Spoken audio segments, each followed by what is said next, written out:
Bon, alors là, on s'installe pour aller faire, on est en fait dans un circuit hors route avec le Ranger Raptor et il y a un mode Baja. Le mode Baja, c'est le mode le plus divertissant, le plus intéressant, où il y a moins d'électronique, le véhicule se laisse conduire un peu plus et on a arrosé le circuit pour que ce soit bien glissant. Alors, je vais parler à Jen. Hi, Jen. Hello, Ben. So, All right. Yes, sir. go ahead. Oh, okay. Keep the truck on the course, Yep. basically.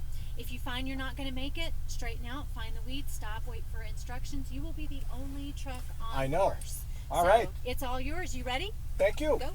Come back to me after you're done. Alors, je viens d'avoir les instructions de l'instructrice Jen. Là, on part tranquillement, évidemment. Vous le voyez, c'est très glissant. Il y a des cônes pour nous indiquer la direction à prendre. Et ce qu'il y a d'intéressant avec ce mode Baja, c'est qu'on peut vraiment faire du dérapage contrôlé. Évidemment, il ne faut pas arriver trop rapidement dans les courbes. Parce que c'est pas un circuit en asphalte, c'est de la boue, il y a de la roche, il y a des trous, il y a des crevasses.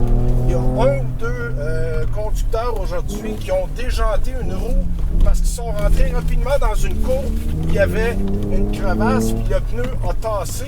Donc il faut être prudent à ce chapitre-là. Mais il y a quand même il y a quand même beaucoup de plaisir à y avoir. Évidemment, on était prudent chez Ford. C'est pas un circuit où on peut aller très rapidement nulle part. Les lignes droites sont très courtes.